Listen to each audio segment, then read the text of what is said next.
அனைவருக்கும் எனது அன்பான வணக்கம்.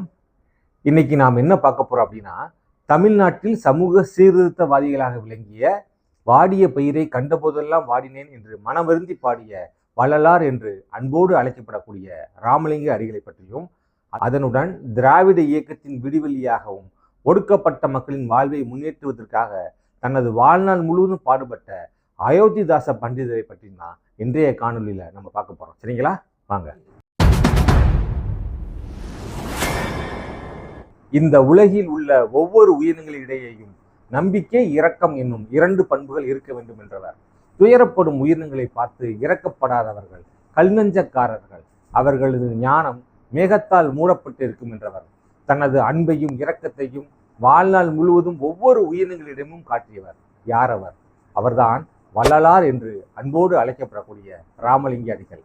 இவர் சிதம்பரத்திற்கு அருகே இருக்கக்கூடிய மருதூர் என்னும் கிராமத்தில் பிறந்தார்.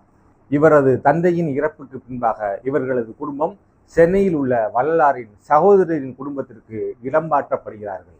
இவர் சிறு வயதிலேயே தெய்வீக தன்மையும் புலமையும் பெற்றிருந்தார். இவரது 9 வயதில் இவரது ஆசிரியர், உலக நீதியிலிருந்து ஓதாமல் ஒரு நாளும் இருக்க வேண்டாம், ஒருவரையும் பொல்லாங்கு சொல்ல வேண்டாம், மாதாவை ஒரு நாளும் மறக்க வேண்டாம், வஞ்சனைகள் செய்வாரோடு இணங்க வேண்டாம் என்று உலக நீதியை பலமுறை சொல்லச் சொல்லியும் இவர் சொல்லவில்லை. ஏன் சொல்லவில்லை என்று ஆசிரியர் இவரிடம் வினவிய போது, அந்த இறைவனிடத்திலே வேண்டாம் வேண்டாம் என்று வேண்டிக் கொண்டிருப்பதற்கு பதிலாக எதையாவது வேண்டும் வேண்டும் என்று வேண்டலாம் அல்லவா என்று நினைத்து கொண்டிருந்தேன் என்றார். இதை கேட்ட ஆசிரியர் உடனே, நீ வேண்டுமானால் வேண்டும் வேண்டும் என்று பாடேன் என்றார். உடனே அவர் பாடிய பாடல்தான், ஒருமையுடன் நின்னது திருமலரடி நினைக்கின்ற உத்தமர்தம் உறவு வேண்டும், உள்ளொன்று வைத்து புறம் ஒன்று பேசுவார் உறவு களவாமை வேண்டும் என்று உடனே பாடினார். இதை கேட்ட ஆசிரியர் இவரது புலமையை எண்ணி மிகவும் பாராட்டினார்.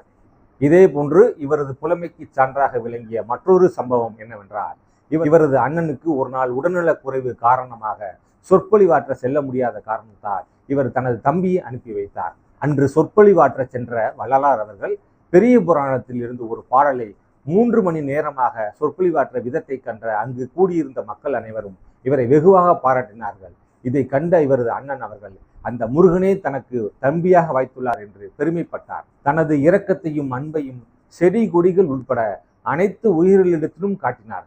இதைத்தான் ஜீவகாருண்ய ஒழுக்கம் என்று குறிப்பிடுகிறார்.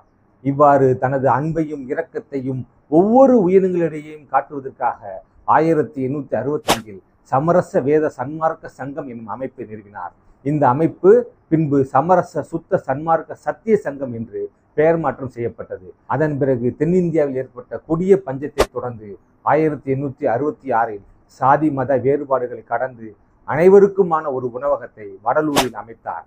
அன்று வள்ளலார் அவர்களால் வடலூரில் ஆரம்பிக்கப்பட்ட அந்த இலவச உணவகம் இன்று வரை பசி என்று வருவோரின் பசிப்பினியை போகக்கூடிய ஒரு இடமாக இன்றும் செயல்பட்டு கொண்டிருக்கிறது.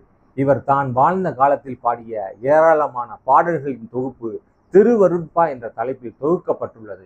அவர் பாடிய எண்ணற்ற பாடல்களில் நம்மை கவர்ந்த பாடல் என்னவென்றால், எத்துணையும் வேதமுறாது எவ்வுயிரும் தம்முயிர் போல் எண்ணி உள்ளே ஒத்துரிமை உடையவராய் உவக்கின்றார் யாவர், அவர் உளந்தான் சுத்த சித்துருவாய் எம்பெருமான் நடமுறையும் இடமனான் தேர்ந்தேன், அந்த வித்தகரதம் அடிக்கு ஏவல் புரிந்திட என் சிந்தை மிக விளைந்ததாலோ என்ற பாடல் தான் அது. அதனுடன் அருட்பெருஞ்சோதி அருட்பெருஞ்சோதி தனிப்பெருங்கருணை அருட்பெருஞ்சோதி என்ற வைர வரிகள் என்றும் வள்ளலாரின் நினைவை போற்றும். சரிங்களா? தான் வாழ்ந்த காலத்தில் தனது கொள்கைகளையும் நெறிமுறைகளையும் மக்கள் பின்பற்றவில்லை என்று மனவருந்தி கூறிய வார்த்தைகள் தான் கடைவிருத்தேன் கொள்வாரில்லை என்ற வார்த்தைகள். ஆனால் இன்று வள்ளலார் ஏற்படுத்திய அந்த சீர்திருத்த கருத்துக்களை மக்கள் நினைவில் வைத்து போற்றிக் கொண்டிருக்கிறார்கள். சரி, அடுத்து திராவிட இயக்கத்திற்கு முன்மாதிரியாக செயல்பட்டவரும் ஒடுக்கப்பட்டோரின் வாழ்வின் முன்னேற்றத்திற்காக தனது வாழ்நாள் முழுவதும் பாடுபட்ட அயோத்திதாச பண்டிதரை பற்றி தான் அடுத்து பார்க்க போறோம். சரிங்களா? தீவிர தமிழ் அறிஞரும் பத்திரிகையாளரும் சமூக சீர்திருத்தவாதியும் சித்த மருத்துவருமான அயோத்திதாச பண்டிதரின் இயற்பெயர் என்னவென்றால் காத்தவராயன் ஆகும்.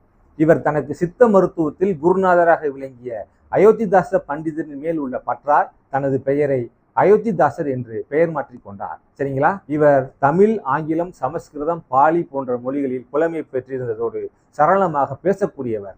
சாதிகளற்ற அடையாளத்தை நிறுவ முயன்ற அயோத்திதாச பண்டிதர் அவர்கள் சாதிய மேலாதிக்கத்திற்கும் தீண்டாமைக்கும் எதிராக தனது கண்டன குரலை எழுப்பினார்.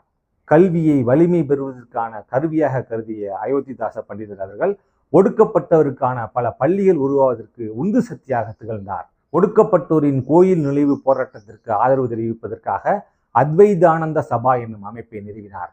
இதன்படி 1882 அயோத்திதாச பண்டிதரும் அவரது நண்பரான ஜான் ரத்னம் என்பவர்கள் இணைந்து திராவிடர் கழகம் என்னும் அமைப்பை நிறுவினர். அதன் பிறகு 1885 திராவிட பாண்டியன் என்னும் இதழை தொடங்கினர்.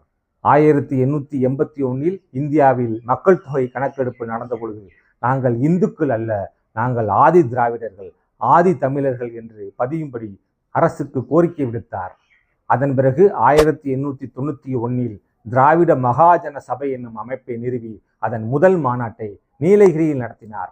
பிரம்ம ஞான சபையை தோற்றுவித்தவர்கள் ஒருவரான கர்னல் ஹச்.எஸ். ஆல்காட் ஏற்படுத்திய தாக்கத்தின் அடிப்படையில் 1898 இலங்கை சென்ற அயோத்திதாச பண்டிதர் அவர்கள் அங்கே பௌத்த மதத்தை தழுவினார். பௌத்த மதத்தின் வழியே பகுத்தறிவு சமய கட்டமைப்பை ஏற்படுத்துவதற்காக சாக்கிய பௌத்த சங்கம் என்னும் அமைப்பை சென்னையில் நிறுவினார்.